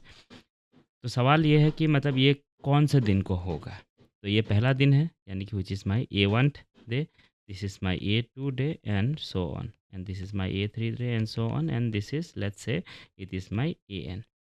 So the A1 itself is the first term, which is the 51. The common difference here, if you see, it's -2. So A here is your 51, and D here is your -2. So let us see when my AN is going to be 31. That means I need to find out the value of n for which the n is going to be 31. तो an अगर मैं check करूँ, हमारा an का formula जो है वो simple a plus n minus 1 into D है, इक्वल टू 31। तो a का वैल्यू जो है वो 51 रहेगा, plus n minus 1, n-1, D का वैल्यू जो है वो मेरा -2 रहेगा, और यहाँ से 31 आएगा। तो -2 ऑफ n-1 जो है वो 31, इस 51 को मैं उधर भेज रहा हूँ, तो -51 आएगा। तो जिससे मेरा 2 टाइम्स ऑफ n-1 जो है वो आया मेरा -20, माइनस माइनस कैंसल्स। तो यानी कि यहाँ से मुझे 2 टाइम्स ऑफ n-1 जो है वो मिला 20। तो यहाँ से n-1 का वैल्यू जो है 20 डिवाइडेड बाई 2, तो n-1 मेरा 10 आएगा। तो n का वैल्यू क्या आ जाएगा? 10 + 1 विच इज़ 11। तो 11 देखो, I can complete this race in 31 seconds, the 200 metre race. So my answer should be 11 days। चलो नेक्स्ट क्वेश्चन करते हैं। In a triangle A B C, A B equal 6 centimetre, D is parallel to B C. तो पहले एक triangle बना लेते हैं, ए B सी triangle. ये शायद सिमिलर ट्रायंगल का सवाल है ये। तो एक ट्रायंगल है मेरा ए बी सी। उस ट्रायंगल में, ए बी सी ट्रायंगल में एक लाइन साइड मुझे ड्रॉ करना है जो कि पैरेलल टू बी सी है, which is my D, which is my D, which is my D and E. और यहाँ पे कुछ चीज़ें दे दिया गया है, बोल रहा है कि ए ई जो है 1/4 ऑफ ए सी है, यानी कि 1/4 अगर ए सी होगा, तो जैसे मान के चलो कि अगर अगर ए सी अगर एक्स होता, तो मेरा ए ई जो है वो क्या होता? 1/4 ऑफ ए सी होता, और ए सी का वैल्यू मैंने फ़िलहाल के लिए एक्स माना था, तो यानी ये आता है x/4। चलो, ये ज़रूरत पड़ने वाला है हमें। नेक्स्ट जो है क्या पूछा गया है? एडी की लंबाई हाँ, एडी का लंबाई पूछा गया है। इस वाले की लंबाई पूछा गया है, एडी की लंबाई पूछा गया है, या एई वगैरह दे के। चलो, तो क्योंकि एक सिमिलर ट्रायंगल है, तो एक तो हमने वो थ्योरी पढ़ा कि अगर ये ऐसा ट्रायंगल और एक ऐसा लाइन अगर यहाँ पे बीच में अगर खींचा जाए ऐसे करके अगर पैरेलल है, तो हमारे हिसाब से शायद एक फ़ॉर्मूला तो ये बनता है कि AD AD by DB, AD by DB is equal to AE by EC, AE by EC, ये फ़ॉर्मूला बनता है। लेकिन इसके अलावा ना मतलब और भी बहुत सारे ऐसे फ़ॉर्मूला हैं, इन्हीं कॉन्सेप्ट से एक्सटेंड करके बनाया जा सकता है, जो कि मैं तुम्हें अभी बताने वाला हूँ। क्योंकि हमारे क्वेश्चन में जो रिक्वायरमेंट है वो एक्चुअली में एई और एसी का है। एई और एसी का रिक्वायरमेंट है ना? तो हम क्या करेंगे, हम ये वाला फ़ॉर्मूला जो है वो इस्तेमाल नहीं करेंगे। हम कौन-सा फ़ॉर्मूला लगाएँगे? उसी फ़ॉर्मूला का एक एक्सटेंडेड वर्ज़न होता है, जो कि एई बाय अगर एई एसी लिया है ना, एई बाय एसी लिया है ना, जैसे ये दोनों लिया है ना, फिर यहाँ पे भी वही एडी बाय एबी ले सकते हैं, ठीक है? एडी एडी बाय एबी ले सकते हैं। अब चलो ये जब बन गया तो हमारे पास देखो एई जो है हमने यहाँ से कुछ-कुछ वैल्यू लेके रखा था, एई जो है x/4 है ना, x/4 और एसी जो है शायद हमने x लेके रखा था, तो कि x। अब एडी जो है वो शायद बुक में दिया गया है, एडी ढूँढना है, सॉरी एडी हमें ढूँढना है, और एबी दे दिया गया है, जो कि एबी हमारा 6 सेंटीमीटर है, तो ये दे दिया। तो देखो ये x/4/4 है, जो 4 जो है ना वो नीचे चला जाता है, x बाय तो 4x, तो यहाँ x कैंसिल हो गया और फिर एडी बाय 6 हो गया। तो यहाँ पे क्या बचा, 1/4 is equal to AD by 6, और यहाँ से क्रॉस मल्टीप्लाई करके हमें मिलेगा एडी इज इक्वल टू 6/4, जो कि हमारा 1.5 है, करके देख लेना। तो ये 1.5 सेंटीमीटर रहेगा। चलो, नेक्स्ट क्वेश्चन नंबर 32 देखते हैं। इसमें इस कॉन्सेप्ट को जब बहुत ज़रूरत पड़ेगा कि अगर एक लाइन है और अगर एक का एंगल अगर एक्स है, तो रिमेनिंग जो एंगल जो होता है वो 180 माइनस एक्स होता है, क्योंकि ज़ाहिर सी बात है एक स्ट्रेट लाइन होता है तो एंगल 180 डिग्री होता है। तो इसी कॉन्सेप्ट का इस्तेमाल करना है। कुछ चीज़ें यहाँ पे देख लेते हैं। यहाँ पे पहले तो बोल दिया गया है कि ट्रायंगल एओडी जो है, ये ओएडी जो है वो सिमिलर है किसका, ओबीए का, ओबीए का। तो यानी कि दोनों ट्रायंगल में ओ और ओ समान होना चाहिए, ए और बी समान होना चाहिए, और डी और ए समान होना चाहिए। तो एक डायग्राम देख लेते हैं एक बार। तो यहाँ पे ये वाला ओ और ये वाला ओ बराबर होना चाहिए। ये ए और ओएडी, हाँ, ओबीए, ओबीए, हाँ, हाँ, ओबीए, ओडीसी। अच्छा, सॉरी ओडीसी था, ओएडी नहीं था। हाँ, ओडीसी था, ओडीसी था। हाँ, तो डी और बी बराबर होना चाहिए, डी और बी बराबर, यानी कि ये एंगल और ये, यानी कि ये अगर 70 है तो ये भी 70 ही होगा, और फिर उसके बाद सी और ए बराबर है, तो यानी कि ये और ये बराबर होगा। तो क्योंकि अगर इस डायग्राम में देखोगे तो ये एक स्ट्रेट लाइन है, ये एक स्ट्रेट लाइन है, और क्योंकि ये एक स्ट्रेट लाइन है और ये 125 डिग्री है, तो ये वाला एंगल जो है वो 180 माइनस 25 होगा, तो यानी कि ये 55 डिग्री होगा। और ये अगर 55 डिग्री होगा, और एक ट्रायंगल के अंदर हमें पता है कि पूरा सम जो है वो 180 डिग्री होता है। अगर ये 55 है और ये ऑलरेडी एग्जिस्टिंग 70 डिग्री है, तो ये भी हमें 55 ही होना पड़ेगा, क्योंकि तभी जाके टोटल 180 बनेगा। तो यानी कि ये एंगल अगर 55 डिग्री होगा, तो हमने बोला था सी और ए बराबर है, तो ये भी हमारा क्या हो जाएगा, 55 डिग्री हो जाएगा। और वही शायद पूछा गया है सवाल में कि find the value of O A B. तो हमारा आंसर जो है वो 55 डिग्री होगा। नंबर क्वेश्चन 33 देखते हैं। The coordinates of any point on y axis. ये बात ध्यान रखना कि अगर एक्स एक्सिस में होगा, तो एक्स एक्सिस में होगा तो हमेशा वाई का वैल्यू जो है वो 0 होगा, और वाई एक्सिस में होगा तो क्या होगा, एक्स का वैल्यू जो है वो 0 होगा। तो यहाँ पे वाई एक्सिस की बात की गई है, तो एक्स का वैल्यू 0 होना चाहिए। तो देखो इसमें एक्स का वैल्यू एक्स ही है, यहाँ पे एक्स का वैल्यू वाई है, और यहाँ पे एक्स का वैल्यू एक्स है। यहीं पे है जो कि एक्स का वैल्यू क्या है, 0 है, और हमें ये आंसर टिक करना है। क्वेश्चन नंबर 34 की बात करें तो यहाँ पे एक तो दो कॉन्सेप्ट होता है। एक तो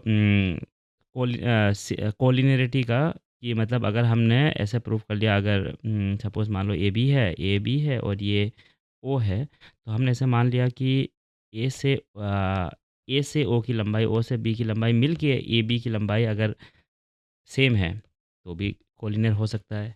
नहीं तो एक और कॉन्सेप्ट है जो कि स्पेशली मैंने सेबा में देखा, ये सीबीएसई में नहीं है, सेबा में देखा गया है कि अगर ये सिमिलर है तो हमें क्या मिलता है कि हम एरिया ऑफ अ ट्रायंगल का इस्तेमाल कर सकते हैं कि अगर कोई लाइन अगर कोलिनियर है तो एरिया ऑफ द ट्रायंगल क्या हो जाएगा, area of a triangle, area क्या हो जाएगा, 0 हो जाएगा। तो इन्हीं 3 पॉइंट्स को मैं मान लेता हूँ, ए को 1,2 इसको वो कर लेता हूँ, और ओ को मैं ओ को 0,0, फिर उसके बाद सी को ए कोमा बी को, इन्हीं 3 पॉइंट्स को ट्रायंगल ले लेता हूँ और फिर इसका एरिया जो है मैं क्या कर लेता हूँ, 0 कर लेता हूँ। तो एरिया ऑफ अ ट्रायंगल जो है, एरिया ऑफ अ ट्रायंगल इसको इस सिंबल से रिप्रेजेंट करता हूँ, वो की है half into x1। Mod mod लगेगा, मॉड, ये मॉड का मतलब है कि अंदर जो भी या प्लस या माइनस आएगा वो हमेशा पॉजिटिव आएगा। तो यहाँ पे जो लाइन जो है ये मॉड, इसका ये मतलब है कि ये मॉड है।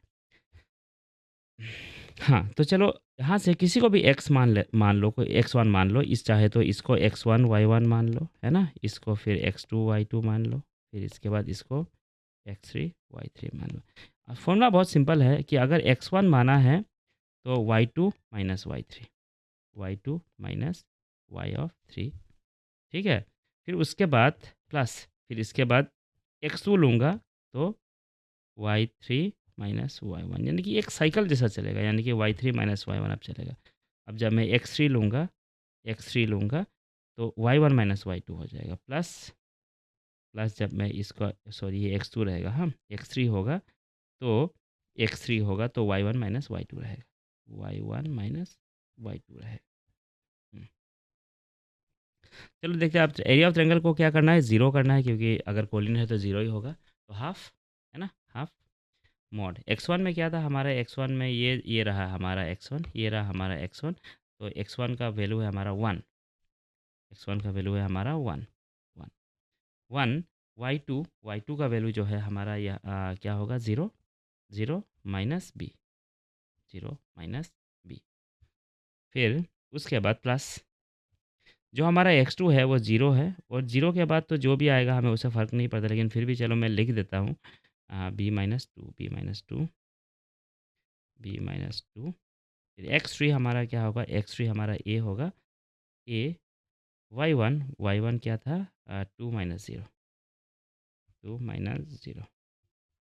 तो यहाँ पे हमारा ये 2 उधर क्रॉस करके चला जाता हूँ, 0 हो जाएगा, 0 इंटू 1 टाइम मॉड क्या होगा, 0 minus b, 1 time 0 minus B plus 0, क्योंकि एनीथिंग मल्टीप्लाइड बाय 0 इज़ 0, फिर 2 माइनस 0 इज़ 2, ये ट्वाइस ए आ जाएगा।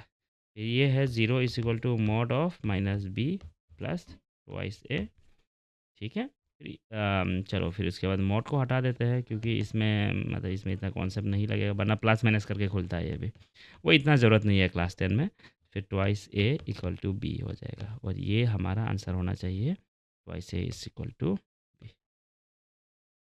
नंबर 34 की बात करें तो ये शायद ये बहुत आसान सा सवाल है हमारा। ये तो शायद इतना करने का जब भी ज़रूरत नहीं था, यहाँ पे दे दिया गया है कि साइन ए जो है वो cos sine a minus cos a equal to 0 है, यानी कि इसका मतलब ये है कि sine a minus cos a को उधर लेके जाऊँगा तो कॉस ए होगा, या कि साइन ए और कॉस ए का वैल्यू बराबर। तो इसका मतलब ये हुआ कि अगर मैं sine of 4a minus cos of 4a करूँ, तो साइन ए का होल टू द पावर 4 है, माइनस कॉस ए का होल टू द पावर क्या है, 4 है। तो यानी कि साइन ए का whole to the power 4 minus cos की जगह क्या लिख सकता हूँ मैं, साइन ए लिख सकता हूँ टू द पावर 4, यानी कि दोनों सेम है तो इक्वल टू 0 आ जाएगा। तो हमारा ये जो आंसर है, इसका आंसर जो है 0 होगा, मैंने गलती से ऑप्शंस क्लिक कर दिया था। हाँ, तो ये हमारा आंसर है, तो आंसर हमारा यहाँ पे क्या होगा, 0 रहेगा। चलो नेक्स्ट क्वेश्चन देखते हैं हमारा, question number 36, the value of 1 minus ten square 45 degree. तो 1 माइनस टेन स्क्वायर 45 डिग्री, ये तो आंसर याद होना चाहिए। 1 माइनस क्या होगा, 10 स्क्वायर है तो 1 का स्क्वायर है, 1 प्लस 10 का स्क्वायर है तो 45, 10 45 का स्क्वायर है, तो यानी कि 1 का स्क्वायर, तो यानी कि 0 डिवाइड बाई 2, जो कि हमारा आंसर आएगा 0, और ये 0। नेक्स्ट देखते हैं, find the value of Q the length of the tangent. अच्छा, ये सर्कल का कॉन्सेप्ट है कि एक सर्कल, अगर एक सर्कल में हम, एक सर्कल है, मान लो ऐसे करके एक सर्कल है, और हमारा एक बाहर एक टेंजेंट है, मान लो एक बाहर एक पॉइंट है। अगर मैं उस पॉइंट से एक टेंजेंट, अगर मैं सर्कल में ड्रॉ करता हूँ, तो वैसे मैं एक्चुअली 2 टेंजेंट ड्रॉ कर सकता हूँ। इसलिए एक कॉन्सेप्ट भी है हमारे उसमें कि एक from any external point we can always draw 2 tangents. और इसके बाद एक पॉइंट होगा यहाँ पे, एक पॉइंट होगा, तो उस पॉइंट में जब जो सेंटर होगा, अगर मैं टेंजेंट जहाँ पे मिल रहा है वहाँ से मैं एक लाइन अगर ड्रॉ करूँ, तो ये 90 डिग्री होता है। और ठीक उसी तरह से ये भी क्या बनता है, ये भी 90 डिग्री बनता है, 90 डिग्री बनता है। हाँ, 90 डिग्री बनता है। सॉरी अगर ये किसी को 45 डिग्री लग रहा है तो मैं अच्छे से ड्रॉ कर देता हूँ। हुँ, ये हमारा 90 डिग्री बनेगा। सॉरी हाँ, और ये भी हमारा क्या बनेगा, 90 डिग्री बनेगा। और उसके बाद एक और चीज़ मैं ये बताना चाहता हूँ कि यहाँ से जो मैं ड्रॉ करूँगा ऐसे एक लाइन, ठीक है? ये जो लाइन जो है, यहाँ पे तुम्हें 2 ट्रायंगल बनेगा, ये वाला ट्रायंगल बनेगा और एक ये वाला अंदर वाला ट्रायंगल बनेगा। दोनों ट्रायंगल, ये वाला ट्रायंगल, हाँ, ये वाला ट्रायंगल और ये वाला ट्रायंगल क्या है, दोनों का कॉन्ग्रुएंट है। तो ये एक्चुअली में इसके बराबर होता है, ये एक्चुअली में इसके बराबर होता है, ये एंगल इसके एंगल बराबर होता है। तो जितना माथा लगाना है ना, इसमें लगा सकते हो, मतलब कैसे कॉन्ग्रुएंसी का। तो यहाँ पे देखो, इन्होंने सवाल में क्या दिया हुआ है कि ये शायद 12 सेंटीमीटर है और ये 13 सेंटीमीटर है। तो हमें शायद इस वाले का लेंथ पूछा गया है, जिसको मैं फ़िलहाल के लिए x मान लेता हूँ। तो इसमें पाइथागोरस थ्योरम लगाता हूँ। देखो, ये वाला पार्ट जो है, ये सबसे लंबा साइड है और ये उसकी ऊँचाई है और ये उसका बेस है। तो हमारा पाइथागोरस थ्योरम क्या कहता है कि बेस का जो स्क्वायर है और फिर हाइट का जो स्क्वायर है, वो तुम्हारा हाइपोटेनस उसका स्क्वायर का बराबर है। यानी कि एक्स का स्क्वायर जो है 169 माइनस 144 होगा, क्योंकि 13 का स्क्वायर 169 है और 12 का स्क्वायर जो है 144 है, जिससे हमारा आंसर 25 आएगा एक्स का स्क्वायर। यानी कि एक्स का वैल्यू जो है इसमें स्क्वायर रूट ऑफ 25, जो कि 5, प्लस माइनस मत ले लेना, क्योंकि लंबाई का कभी भी माइनस लेंथ नहीं होता है। तो चलो, आंसर जो है हमारा 5 है, तो ये 5 आंसर हो जाएगा। हाँ। क्वेश्चन नंबर 38 देखते हैं। क्वेश्चन नंबर 38 भी ठीक एक कॉन्सेप्ट है जो सर्कल का आता है, जो कि ये कहता है कि अगर एक, इसमें 2 कॉन्सेप्ट लगेगा, देखना दोनों कॉन्सेप्ट को यहाँ पे मिक्स करके दिया गया है।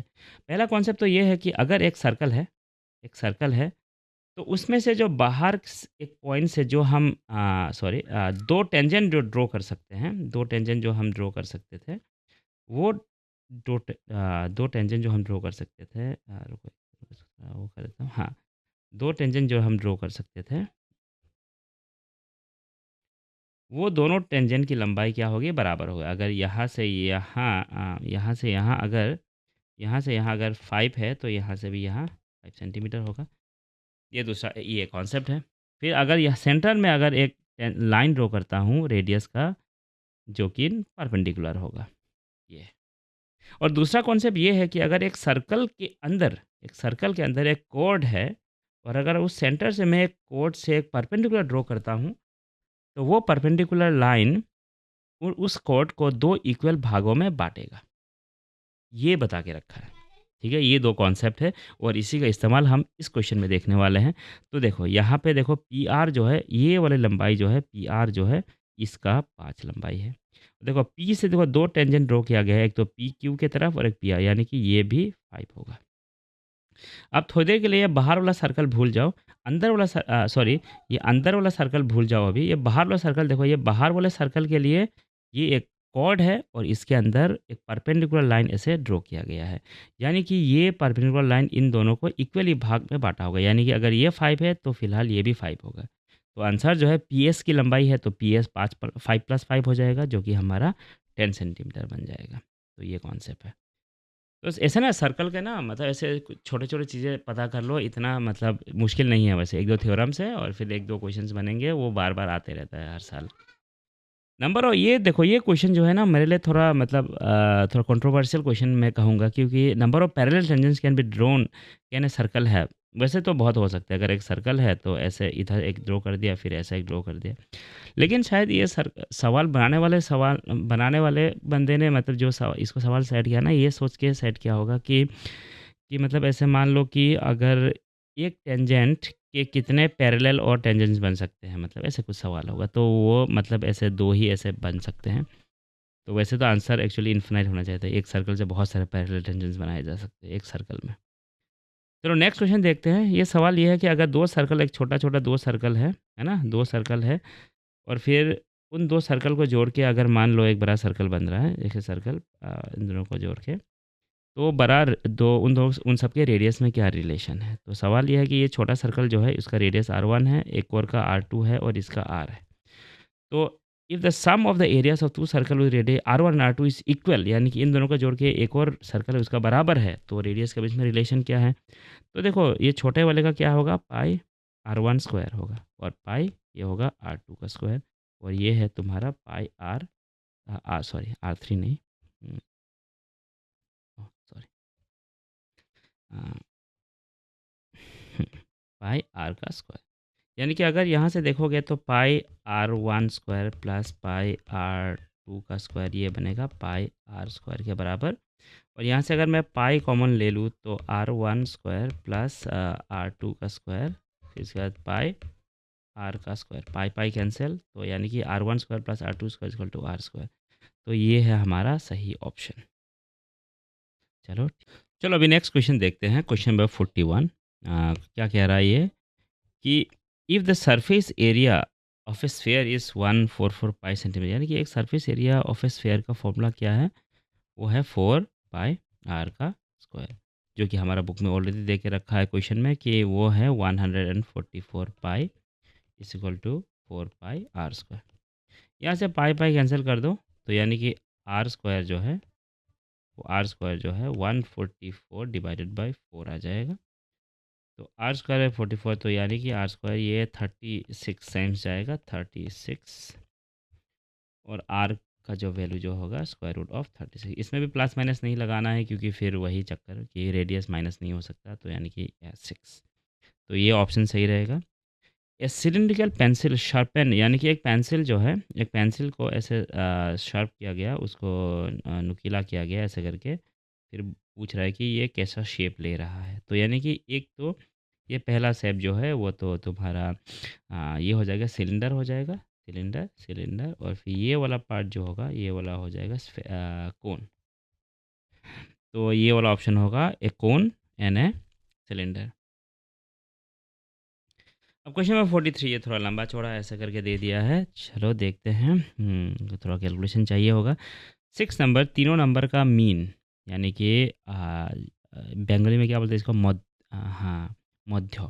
हाँ, तो चलो देखते हैं इसका जो मीन जो है, इसका मीन जो है ना, मीन जो है निकालने के लिए क्या करना पड़ेगा। मीन कभी भी पूछा जाए तो देख लो पहले कि कितना नंबर है। 6 नंबर है तो 6 से डिवाइड करना है, उन्हीं सभी नंबर्स को क्या करना है, ऐड करना है।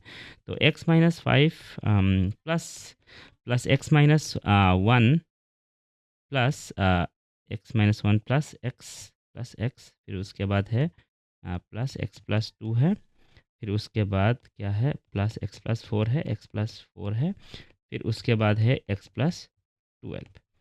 और इन सब का मीन जो है वो बोल ऑलरेडी दिया हुआ है सवाल में कि वो 15 है। तो यानी कि x 6x होगा, x प्लस एक्स, सभी x को जोड़ दो तो 6x हो जाएगा। फिर -5 -1 क्या आ जाएगा, -6 आ जाएगा। फिर 2 4 और 12 जो आएगा वो आएगा +18 और ये 6 होगा।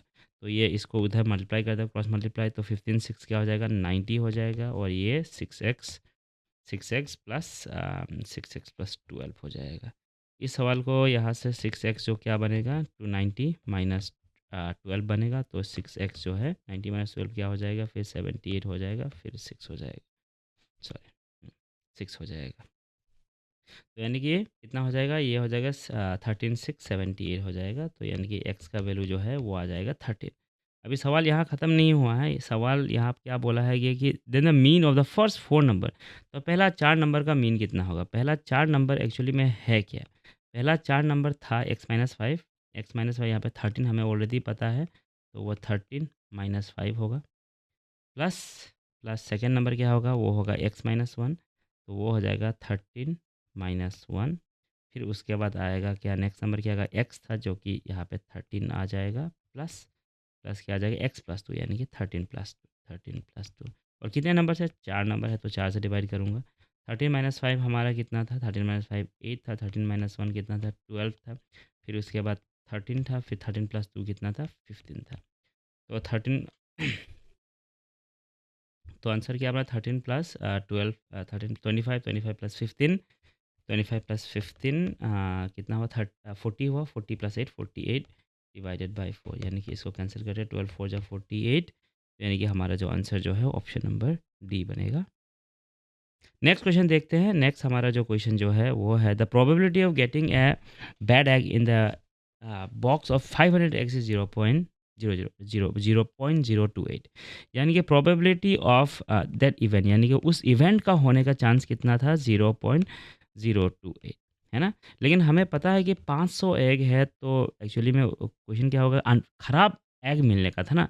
तो हमें कितना खराब एग मिले वो हमें ढूंढना है। तो ऐसे मान लो बैड एग है ना, bad egg divided by total x, है ना, यही तो है उसका probability. Total x is equal to 0.028, यानी कि हमें बैड एग का वैल्यू ढूंढना है। टोटल ऑलरेडी दिया गया है, बैड एग टोटल ऑलरेडी दे दिया गया है कि 500 है और 0.028। इसको अगर मैं क्रॉस करूँ तो bad egg is equal to क्या आ जाएगा, बैड एग क्या आ जाएगा, बैड एग 500 इंटू 0.028, जो कि आएगा 14।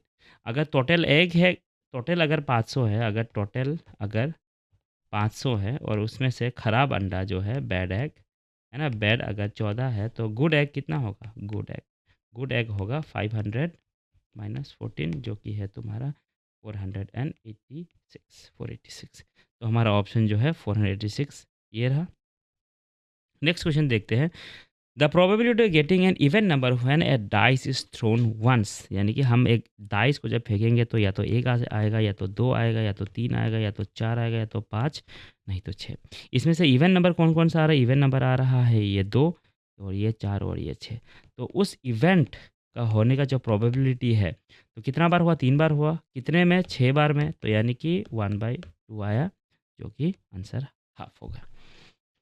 चलो ठीक है, तो फिर ये मेरा शायद पहला रिकॉर्डिंग था, तो फिर जो भी अगर बीच में अगर ऑडियो वगैरह अगर प्रॉब्लम हुआ हो तो मुझे एक बार माफ़ कर देना। और ये वीडियो काफ़ी लंबा है, तो फिर एडिटिंग में भी मैं इतना ध्यान नहीं दे पाया। मैं जनरली इससे पहले शॉर्ट वीडियोस बनाता था दूसरा चैनल में, तो ये पहला चैनल है जहाँ पे मैं इतने लंबे लंबे वीडियोस डाल रहा हूँ। तो ये तो थोड़ा माफ़ कर देना, क्योंकि इतना देर मतलब नहीं सुन सकता कि कहाँ गलती हुआ है, कुछ चीज़ें एरर हुआ है ना। तो ठीक है, अगर मेरा काम को अगर पसंद करते हो तो फिर शायद मेरे चैनल को सब्सक्राइब कर दीजिएगा, तो उससे मुझे और मोटिवेशन मिलेगा काम करने के लिए, ताकि मैं इससे और स्टूडेंट्स को पहुंच पाऊंगा शायद, और मैं अपना सेटअप और बेहतर कर पाऊँ। ठीक है, तो थैंक यू सो मच। चलो मिलते हैं, तो फिर बाय बाय।